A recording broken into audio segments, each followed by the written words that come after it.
Hi guys, my name is Orin and I'm Sequence CTO. Today I want to show you a simple setup of how to automatically pay your credit cards with Sequence. Let's jump right into our Sequence map.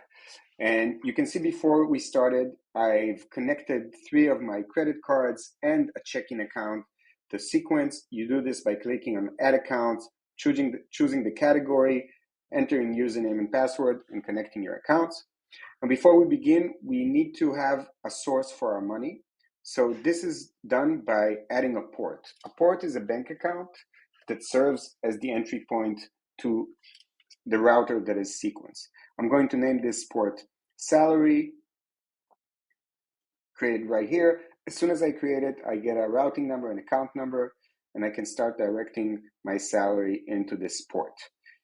Now I want to create a division where 80% of my salary is going towards my everyday spending, towards my checking account, and 20% will go towards paying off my credit cards. So for that, I'm going to use a pod. A pod is an internal account that serves for the purpose of allocating funds. And let me call this credit card debt.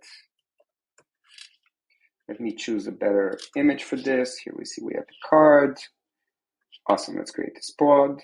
This pod is right here. And now I want to make the division that I mentioned, 80% towards checking, 20% towards credit card debt. So all I need to do is just stand here and drag a line towards one of the accounts. Now I choose my trigger. I have 2 options for triggers, one by date and the other one by incoming funds, meaning whenever money comes into this port, this rule is going to kick in and start dividing the money. And this is exactly what I want.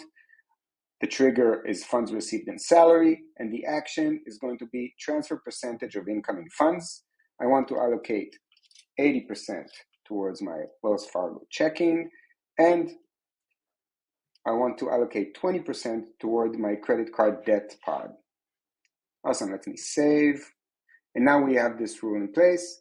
Now 20% of my salary is going to end up right here in this pod. So in order to move it to the credit cards and actually pay my credit cards, I need to drag another rule, and I'm going to do it like so.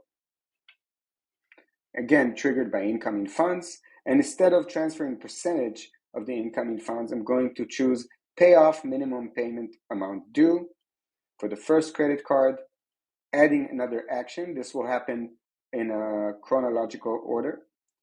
So I can add, again, payment amount due for a different credit card this time, and add another action.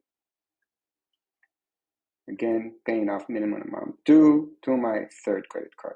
Now this is cool, but what if my 20% of my income ends up to be more than what I paid for my credit cards? I want to do something with my leftovers, right? So I'll just add a 4th action and direct 100% of whatever is remaining in the pod towards my first credit card. Let's say I want to pay this off first. So let me save this rule, and we have this beautiful map that was created, 80% towards checking, 20% towards credit card debt, and here we're going to pay off the minimum amount due, and come back here and add the rest towards the first credit card. And that's it. Super simple. Thank you for watching.